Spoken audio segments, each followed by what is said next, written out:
Hey folks, Dr. Mike Israetel here for Renaissance Periodization, and today I dressed up as a traffic cone.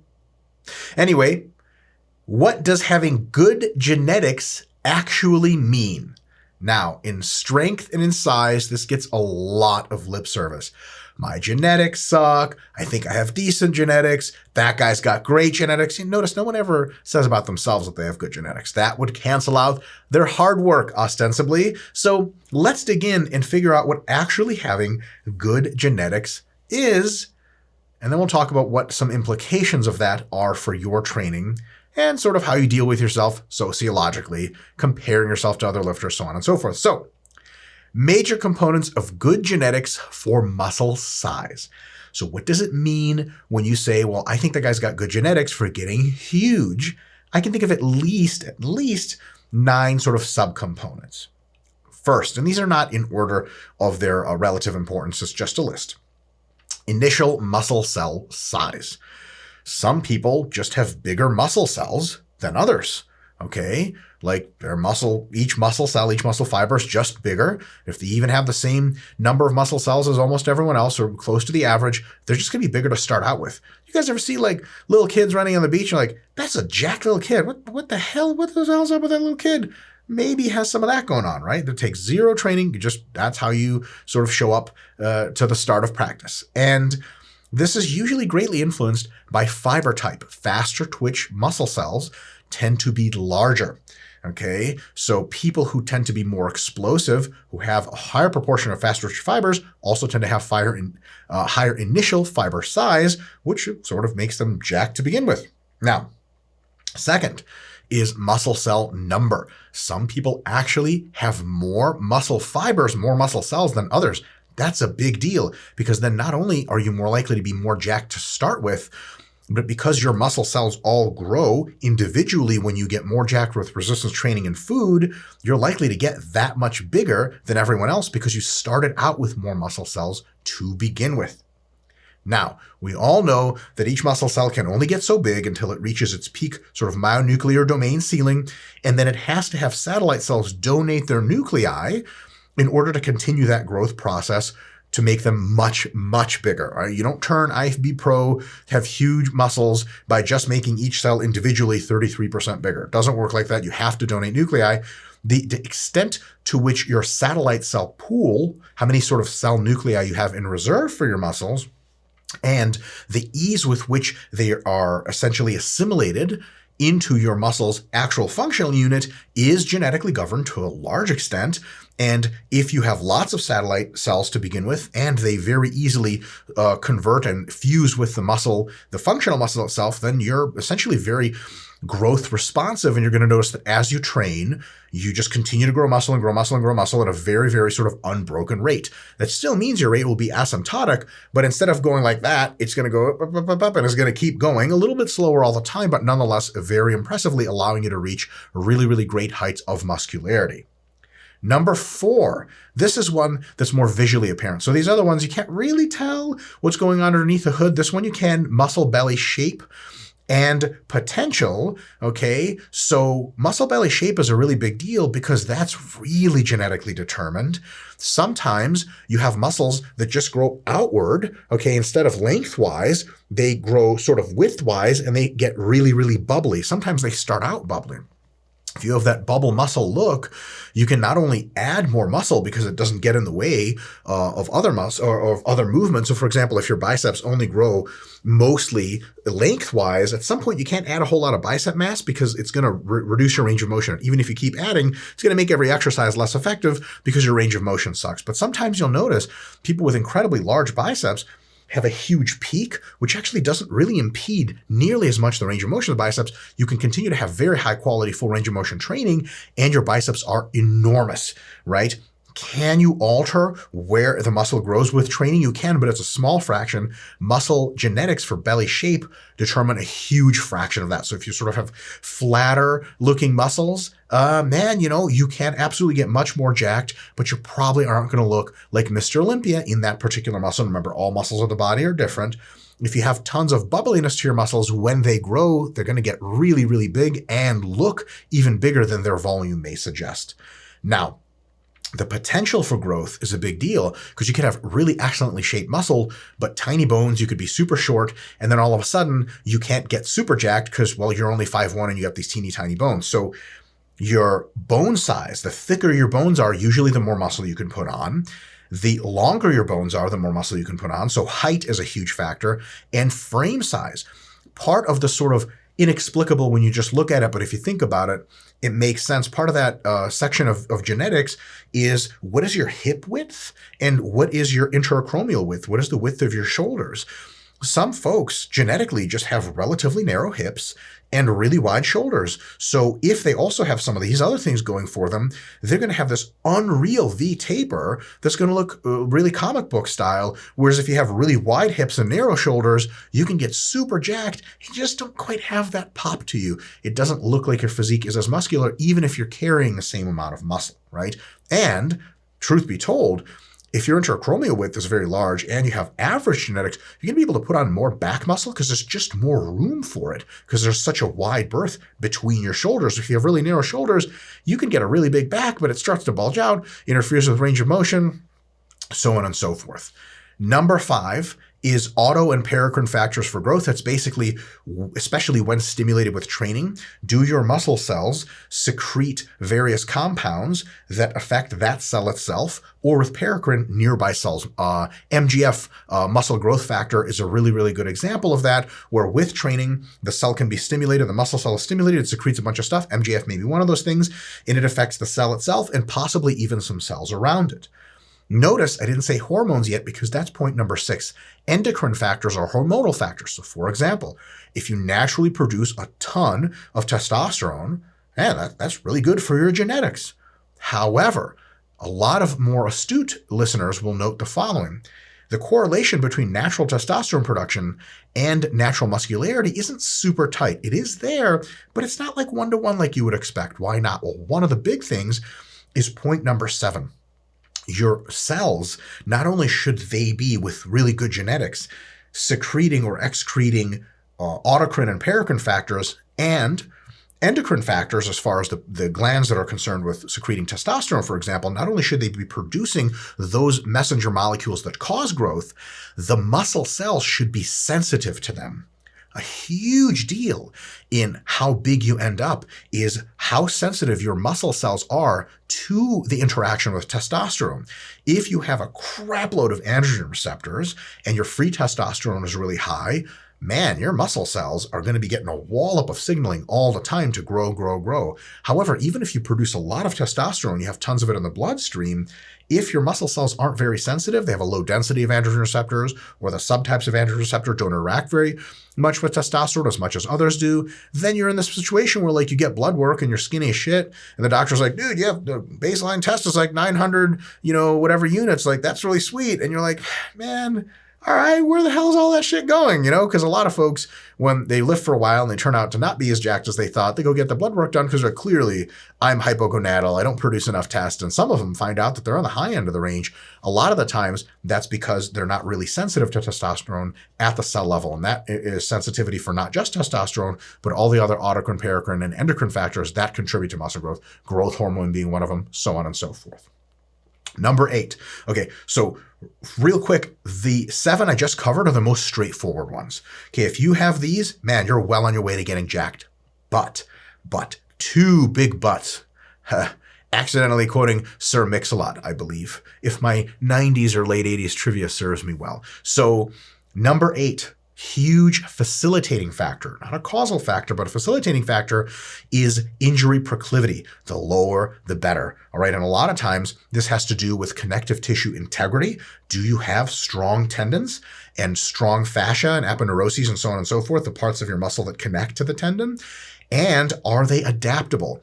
Do they scale at the same rate, maybe even higher rate, as your musculature as you become bigger? Because a lot of folks don't have very strong tendons to begin with, or their muscles grow a lot, but their tendons don't have the same rate, not nearly the same rate of adaptability, and their muscles outscale the strength of their tendons, and they're very prone to injury. You guys all know a bunch of people that sort of used to be more jacked, then they got to a certain level of jack, they just started getting hurt. Now, of course, you can manage injury risk incredibly well with proper training design, not doing stupid things nutritionally, gaining a ton of weight really fast and feeling super bloated and strong, so on and so forth, intelligent periodization strategies, active rests, proper technique, and so on down the line. However, all of that swims in a big sea of independent risk factor for actual injury.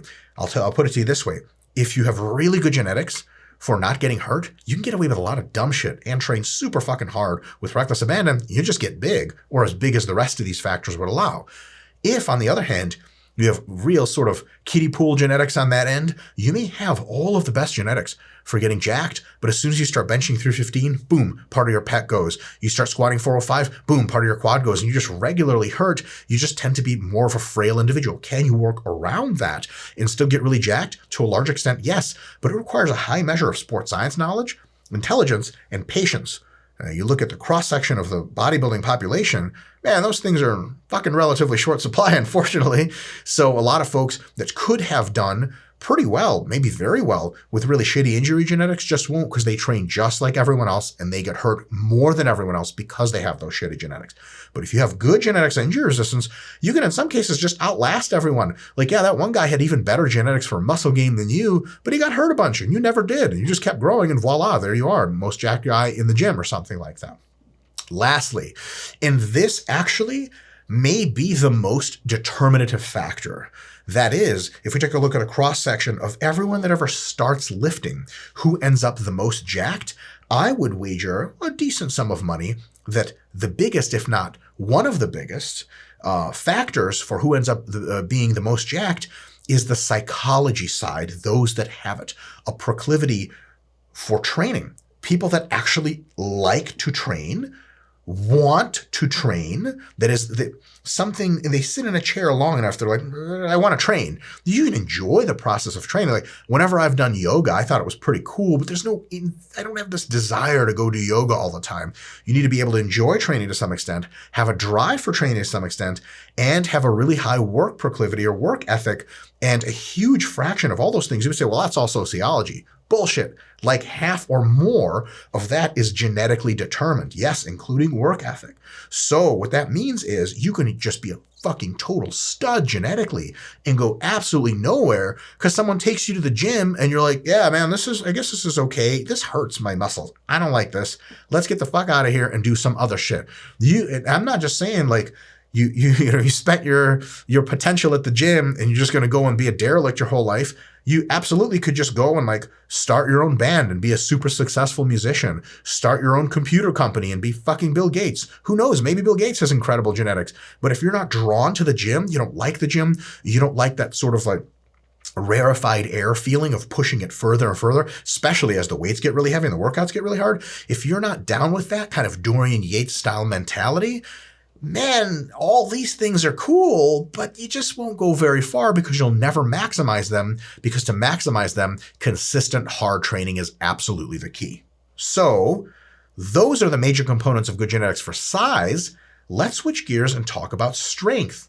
Now, number one in strength is every single one of these factors for size except for muscle belly shape. Muscle belly shape isn't super determinative of how strong you are. We'll get into architecture in just a little bit, slightly different topic. But basically, nobody cares in strength how your muscles look, but they had better have an ability to become large, especially for absolute strength. Relative strength, if you're in a very low weight class, if you don't have the capacity genetically to get very jacked, that's probably okay because you're in a small weight class, especially if you have decent musculature for your small bone size, you can be totally fine. If you want the most absolute strength possible, you're going to have really good genetics for muscle size. I forget his name. His Instagram is Irregular Strength, Julius something or other, I think. He's like the current world record holder. That's a tough one for the bench press, and he's benched like basically 750 or more, strict in competition, raw. Like if you look at his pecs, you're like, what the fuck? We could fit like 2 people in there. Okay. Does he have all these other factors? Probably in pretty decent proportion that I'm going to talk about for strength. Of course he does. Certainly many of them. But man, there's no way to bench 750 unless you have genetics to have fucking gigantic muscles, specifically pecs, shoulders, and triceps. And he's enormous, right? So it makes sense that size being the quintessential underlying element of strength, but you can't have dog shit size genetics and become like the strongest you could have become, right? So size is still the most important. Next is neural output ability. Different people, their nervous systems can recruit a higher fraction of their muscles than others, even during sort of a maximal effort. And if you have a nervous system that can better recruit all of your muscles, then you have more potential for the same muscle size to get more force production out of it. That's absolutely a thing, and it does have genetic correlates. Next, and this is really kind of bittersweet, athletic coordination. Even in lifts like the squat, definitely in deadlift, for sure clean and jerk and all the other movements, and definitely overhead press, your ability to adjust force production into the proper vectors at very quick rates. If you're falling forward in the squat, just a couple of milliseconds later, if you tilt your hips forward and come up, I mean, that ability to make on-the-spot changes to actually get the lift to propel mostly in the right arc, that's athleticism. That's basically almost the definition of athleticism, is adjustment or creation of high-speed movements in order to get the body going where it's supposed to be going. That shit still matters for strength. If you're wildly unathletic, you're going to lose more benches this way and that way than the average lifter. You're going to lose more squats this way, that way. Your deadlift isn't going to be properly aligned and it might stall out on you. Athleticism still plays a role. Not a huge role, but a notable one. It is absolutely notable. And it especially notable when you're taking maximum effort lifts. Because here's the thing. In a maximum effort lift, a course correction that takes you 1 centimeter off of the line of best pull or push, that lift is gone. There's no saving that. You spent way too much energy trying to save it, or it's so heavy that even a 1 centimeter deviation means you just don't have enough maximal pressing power, for example, to do anything with it. Like you can't even save it, even if you do save it and bring it back in, but then you have not enough energy to lock out. If you're hyper athletic, you can stick to that initial path better and course correct faster, which means you're probably going to finish lifts. And even if you're just as strong underneath as someone else that is less athletic, you're going to make a higher fraction of your lifts. And if we're talking about the biggest lifts ever, you may make a bigger lift that someone with the same basic underlying strength but lack of athleticism just has never made, because, I almost squatted 500 kilos at one time and I fell just a little bit forward, where the athletic guy didn't fall forward, nailed a lift, and while there he is world record holder. Next up is muscle architecture. The way your muscle fibers point determines, to a pretty significant extent, how much force they actually essentially pull on the tendon with, and how much the tendon actually pulls on the bone, and how much force is produced to the bar, and so on and so forth. So some folks have muscle architecture that's more designed to produce high end limb velocities, and some have muscle architecture that's designed to produce more high forces. And a lot of people, because fast twitch fibers are so good at both of those things, we tend to not see a huge sort of forking in the road for people that are fast and people that are strong. It's a lot of the same people because they're super fast twitch, but there is a mini forking there. You can have the muscle architecture that really, really is good for force production, and then you're going to have this thing where you're just a little bit stronger than people would have predicted based on your size. And I'm sure you guys have run into that in the gym where you're like, "What the fuck is that guy benching 315? But he's like my size and I bench 225. That's bullshit, right? Well, somehow, the muscle architecture is a bit different. Very related, but even more powerful, is tendon insertion and origin points. The way that the biomechanics of this works is that if your pecs insert at the normal place, originate at the normal place, sternal border and everything else, if they insert just a centimeter, which in practice almost never happens, is huge, but in real terms, a centimeter is this much, it's not that much. If they insert just a centimeter lower on the humerus, the fraction of torque that's increased is enormous. It's like 1.5 or some crazy shit like that. We don't really see this kind of variation in humans, but we do see enough variation where it absolutely has an effect on total output. There are a lot of folks who really don't look like they should be benching what they're benching or squatting what they're squatting. It just doesn't make any sense, especially with the bench press. There's one particular lady, her name escapes me at the moment. I'm sure the YouTube commenters will catch this. She's like a soccer mom, and she weighs like 130 pounds and benches legit 315 to 335 in competition. It's mind-boggling. And she's not that jacked. Yeah, she's got big pecs and shoulders, but it's nothing crazy. And she competes drug-free, and she's legit drug-free. And you look at her and you're like, how?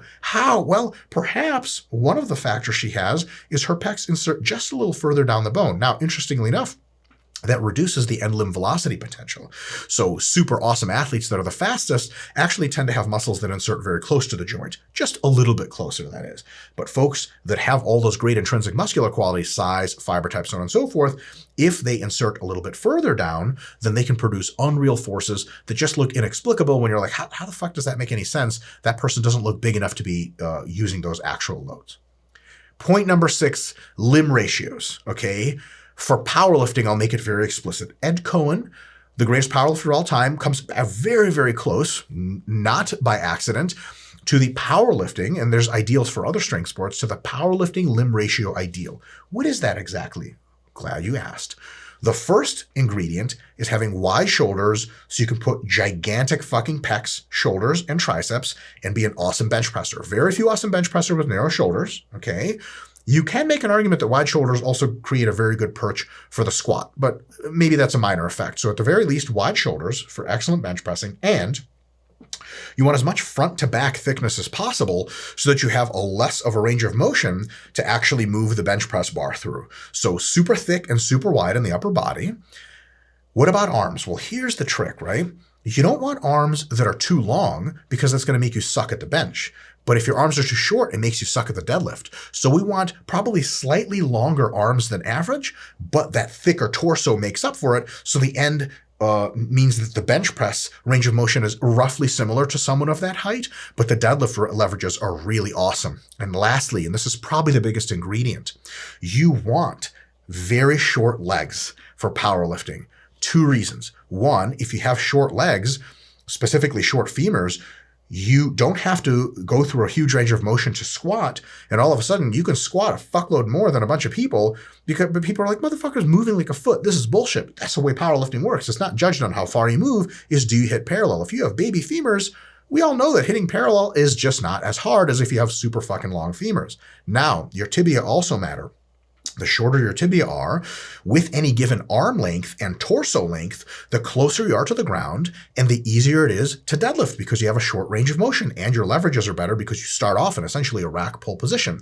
So if you have a normal length torso roughly that's really wide, really thick, average to slightly longer than average arms, and pretty fucking short legs, you're well on your way to having the ideal limb ratios for powerlifting. And last point, you want hands as big as possible because super long fingers, big hands, and even the big palm area there lets you grip a deadlifting bar because grip is a legit limiting factor for tons of people on their deadlift. It's not the sexiest part of the sport, but it's absolutely true. So if you have gigantic hands, pretty long, average to above average length arms, huge width, huge thickness, and short legs, I just described Ed Cohen, by the way, then genetically, limb ratio-wise, you are just going to be ahead of the pack. And if you have a bunch of these others, you're going to be fucking sweet at powerlifting. Just to put an illustration to this as to how this works, imagine having really, really short arms, really narrow rib cage and super narrow shoulders, and super long femurs and extra long tibia. There are definitely sports you can be pretty good at with that build. Powerlifting is going to be a fucking uphill battle because you're going to have these little gator arms. Deadlifting is going to be fucking impossible. You say, well, you gator arms, you can bench a lot, but you have this really small chest, so you just don't have the musculature to bench a ton. And then squatting fucking sucks because you have to squat like 10 feet down and 10 feet back up. It's bullshit. And people come in every limb ratio on a spectrum from one extreme I just described to Ed Cohen. Everyone's somewhere in the middle here for the most part. Closer you are that way to Ed Cohen, the better it is for your powerlifting. Number 7, neuroplasticity for output improvement ability. This is a no-brainer. Some people's nervous systems adapt really robustly and really quickly and are able to increase the strength and coordination between the muscles. That's really sweet. Some people's nervous systems don't adapt as much. If your nervous system adapts really quickly, you're going to gain strength quickly and become much stronger in the end. Number 8, similar, these 2 last ones are the same as they are from the hypertrophy one, but they're absolutely really worth repeating. Injury proclivity, okay? In hypertrophy training, remember I said that there are ways around it. Like if you find out you have really just frail tendons, you can do really high rep ranges and still get great growth, maybe even some of the best growth you'll ever see. You can slow eccentrics. You can use super ranges of motion instead of super heavy loads, so on and so forth. You can do pre-exhaust. There are options for you. As long as that local muscle is taken close to failure in something under, 30, 35, or 40 reps per set, man, you're going to be growing. And look, if you get injured regularly with sets of 30, you're way on the genetic extreme of injury risk, right? So most people can make it work if they know about it and if they just train like everyone else. If they're pure bodybuilding and just doing hypertrophy. In strength, there's just no way around it. If you have frail connective tissues, you get strong enough, you're going to get hurt, okay? Squatting 500 kilos produces the same average tendon forces on pretty much everyone with the same frame. Can your tendons handle the force? It's yes or no. If they can, fucking sweet. You're golden. You can get your muscles as big as they can. The rest of you as strong as possible. Tendons won't be a limiting factor. If you have relatively weak connective tissues, it's kind of sad because you're going to see explosive strength gains with good genetics in the beginning of your career. You're just going to start to get hurt a lot. And at some point, there's just not really anything to do about that. So that sucks. Why is this really important? It's important to note that when you're looking to the strongest people, sometimes it's because they really know their stuff. Sometimes it's because they have excellent genetics for getting jacked and really strong. But sometimes it's just because they have really awesome injury resistance genetics, which is a problem in two ways. One, you get sort of fundamentally misattribute their success to other stuff and you try to get wisdom from that, but it's really because they just been at it for a long time and never got hurt. Of course they got strong. But the other part is a little bit more of a dark side, and it's this. Sometimes these people do programs that would get anyone else hurt, like benching ultra heavy 4 times a week, round back deadlifts, shit like that. They just fucking don't get hurt. And you think, well, that guy deadlifted 800. I'm going to use his program. Use his program. You fucking break in half in 3 months. You're like, oh my God, what happened? Well, it turns out neither you nor he knew that he had phenomenal genetics for just injury resistance. And please keep that in mind. Don't copy other people's programs. Try to get the wisdom out of them and make programs yourself, but be very careful. Try to always be safe, but slowly push the boundaries of strength to try to figure out how likely you are to get hurt. And if you get hurt often, pay really serious attention to it. And at some point, if you're powerlifting and you just from really good normal training that you think is pretty intelligent, it's not overly risky. If you just get hurt a lot, sometimes it can mean putting down the sword and picking up the hypertrophy sword and fighting with that for a while, because some people who used to be powerlifters just start getting hurt and they just didn't want it anymore. Then they switched to hypertrophy training and it turns out they were really good at it and they made very successful careers and, more importantly, still had something to do in the gym which they loved, which drove them, so on and so forth. So if you find yourself getting hurt a lot in powerlifting, of course, try to clean up your technique, make your training better, so on and so forth. But sometimes when you get strong enough, man, you just weren't designed to be lifting loads like that at the connective tissue level. You could just be getting hurt frequently. There may be ways around that going into another alley. Unfortunately, if you're doing everything right, if you're a competitive powerlifter, at some point it's 300 kilos on the bar. Either you break or not, and that's up to your genetics largely.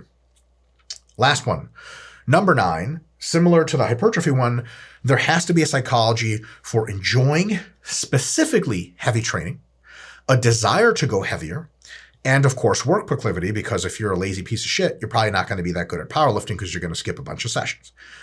There is an extra part here, which is, of course, as all human psychological traits, or nearly all, very highly genetically mediated. It is this. I would term it a certain ballsiness for approaching heavy loads that just scare the fuck out of people. Okay, there's people are all on a spectrum of what they feel about an ultra heavy load loaded on the bar in front of them. At one end of the spectrum, people are like, dude, fuck that shit's going to break me in half. There's no way I'm lifting that weight. Look, the bar is physically bending and it's made of steel just sitting there. And you guys know that, with a normal bar, once you load more than 4 or 5 on, it physically just starts to bend, just sitting in the rack. You're like, dude, what the fuck? There's some people on one end of the spectrum, there's absolutely no business. They just don't want it at all. They don't make the greatest powerlifters, even if they get strong enough. They just never push the loads high enough to realize their true potential. On the other end are people that just don't give a flying fuck. Actually, in the opposite, they care. They want the heavy load. The thing they get up in the morning for, what excites them, is that bar bending, is the challenge of placing the body. It's a confidence and a sort of drive to go into psychotically heavy, dare I say sometimes dangerous territory. Those are the folks that, if they have the good injury genetics and their technique is decent and they have spotters, they're the ones that end up at the top more often than not because they're driven towards going as heavy as possible. Some people just don't have it in them. And that's really, really important. All right, so that's a lot of stuff. Cool, intellectual, masturbatory exercise. What do we take away from it? Major take-home points. So some of these genetic influences you can know in advance. I mean, clearly your limb ratios, just fucking look in the mirror. Some you have to train and find out. You never really know how many satellite cells you got back there until you start using them, right? So it's not apparently, there's no test for a bunch of this stuff. Cool. Interestingly, if you do 23andMe, they have a few subtests of like, what's your proclivity for muscular physique or, strength power sports. That tells you something, but not a whole lot. Not a very well-developed science just quite yet. Now, here's a big kicker. Folks that start out big and strong usually end up bigger and stronger than everybody else, but not always. Sometimes folks start out being very, very small, but they just have a really high adaptive proclivity. Their body's ability to change at multiple levels is really, really good. They have a lot of sort of ability to change in reserve, reps in reserve. RAR joke. You'll be the first one to make it. Go ahead and put it in the comments. So people sometimes start out just unimpressive, either strength or size, and they just go and go and go, and sooner or later, they're enormous or they're really, really strong. Luckily, that happened for me. I was in high school, and I had been as light as 100 pounds in my freshman year of high school. I started lifting my freshman year of high school. In my sophomore year, I was 120. Junior year, I was 135 to 140. Senior year, I was 160. Freshman year of college, I was 180. Sophomore year, I was like 190 to 200. Junior year, I was like 220. Senior year, I was up as much as a fat 230. And since then, I've been up between sort of 215 and 270 at various levels of fatness and leanness, steadily gaining muscle for what must be like 21 fucking years at this point. Lucky me, but I would have never known that shit. I was one of the weakest people in my gym class for lifting freshman year, like by a long shot. I incline pressed 55 pounds for 10 reps to failure my freshman year. And that's when I was a pudgy early freshman. I was 120 pounds. I mean, fuck, there's a bunch of girls in my school that were stronger than me, right? At the end of high school, I was one of the strongest kids in high school, and then so on and so forth. And I was really big and really strong, and ta-da, bodybuilding competitor and all that BS. So you never can quite tell until you try it. And we'll get to that in just a second. How many of these things do you need to be really good? Well, very few people have all of these factors, like all 9 factors for hypertrophy, for example. Very few people have all of them maxed out, okay? Perhaps none. But so what that says is there's always room for competition, okay? You very rarely have a lifter that's so much stronger than everyone or so much bigger than everyone that no one can even touch them, okay? Because usually they have like something in the 90th percentile of a bunch of these, but 80s in the others, and some other guy has 90 percentile in others and 80s in the others, and it's sort of, they meet roughly at the same place, and it makes for good competition. However, when someone has a lot of these pegged sort of scale high, these genetics as far as it goes in humanity, sort of the best genetics for multiple components, that's how dynasties form. So if you think about someone like Phil Heath, his muscle bellies are absurd, and his ability to put on muscle rapidly is also absurd, just to pick 2 factors, and there's tons of underlying factors there. Also, his limb ratios are good, and I didn't mention that. It sort of goes into muscle bellies, like, if you have really long legs, you can have gigantic fucking legs because there's more stuff to put on. He's in that category where he's just really hard to beat. And of course, he has been beaten since, but he was on a dynasty for a long time because what do you do with that good of genetics? I mean, you just have to have great genetics to combat it. And at some point, maybe not everyone or most people or all people in the world really aren't there at his level at that time. And that's how dynasties occur. Same with Ronnie Coleman, Lee Haney, Arnold Schwarzenegger, Jay Cutler. All those folks had enough of the good genetics to really propel them just a little bit ahead of the pack. Of course, they did everything else very well also, and that kept them above for a long time. Now, what does this come down to as far as for you? Here's the deal. At the end of the day, you can figure out your initial conditions pretty easy. Like if you're just a jacked little kid when you're 12, like, yeah, it's easy. You're jacked. You have better than average starting genetics. Nobody gives a shit about your starting genetics because the only thing people care about, really anyone else doesn't care about you at all. The only thing you should care about is where you end up after years of training. And adaptability is really sometimes even nonlinear and difficult to predict, perhaps impossible in many cases, practically speaking. So how do you know if you have good genetics? Because adaptability is more important than your initial conditions, you just have to try it. And how long do you have to try it for? Well, my recommendation is if it's really important to you to find out, because if it's not, fuck it, just don't even lift or lift for a month and be like, fuck this, I hate it. If it's really important to you, find out how good your genetics are, go to the gym seriously, eat seriously, sleep seriously for 3 years or so.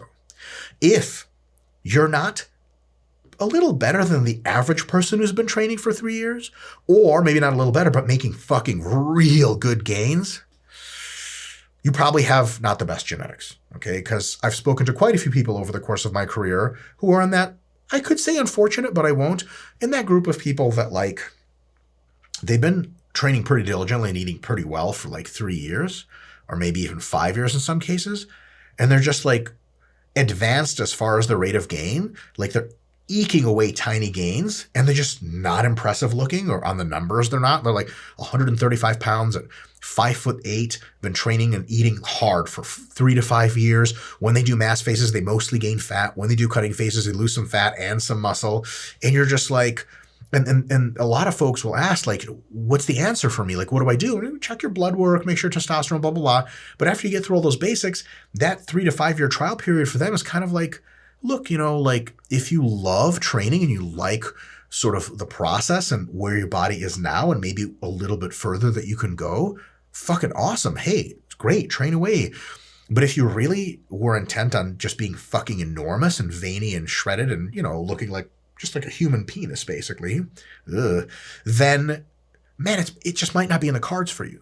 I'll be more particular what I'm trying to say. If you gave a real good college effort, a good college try, and after 3 years of pretty serious eating, pretty serious training, if you're not where you want to be as far as gains, or I'll put it another way, if you're not gained to a very impressive amount relative to other people that have been training that long, or your rate of gains has really plateaued, there's probably not this magic solution that we're not thinking of. And certainly the solution isn't to look into the nuances of your training. You'll notice that people with good genetics just fucking kind of grow. You're like, hey, did you grow with RIR training? Yep. Did you grow with failure training? Yep. Low volume grew. High volume also grew. Like a lot of people who have good genetics, they just fucking grow. Like I have really good pec genetics. My pecs respond to a bunch of shit. Matter of fact, I won't train my pecs directly for a long time and they'll be the same size. And I'll start training them directly and they'll just fucking grow, right? If you want to ask someone else about pec size and how to get it, they may be better than me, just if I only knew my own experiences, because what the fuck do I know? I have great genetics. When you have really good genetics, sort of everything works. When you have really bad genetics, no amount of nuance is going to get you to the good genetic side or even to a real decent rate of gains. So that's kind of the harsh truth, but you don't know that truth until you've put in the time. Some people train for 6 months and not a whole lot happens. They're like, dude, this is bullshit. I can quit. Keep going. Because some people after 6 months, maybe it was something in their nutrition. Maybe it just took some time. Maybe they figured out some exercise that worked well for them. Maybe they determined their volume landmarks, train a lot more, train a lot less. And all of a sudden, after month 6, they start growing and growing and growing. After 3 years, they're like, holy fuck, thank God I didn't quit. Right? But if after 3 to 5 years, in this position where you really think you did a really good job, go through our earlier videos of like checklist items for troubleshooting your growth and strength. If you've gone through that and you're like, I basically do all this pretty well, and I have been for the last 2 years, if you're not getting the results that are comparable to your peer group, yeah, like your genetics aren't that great. Good news, it doesn't fucking matter, because you can go and have a beautiful life with a beautiful family and friends and be super productive for the rest of society and have an amazing time of it without being fucking dedicated to spending hours in the gym staring at fucking weights that'll never love you back like I'm doing. Can you guys still see me? Am I still bright orange? See you next time.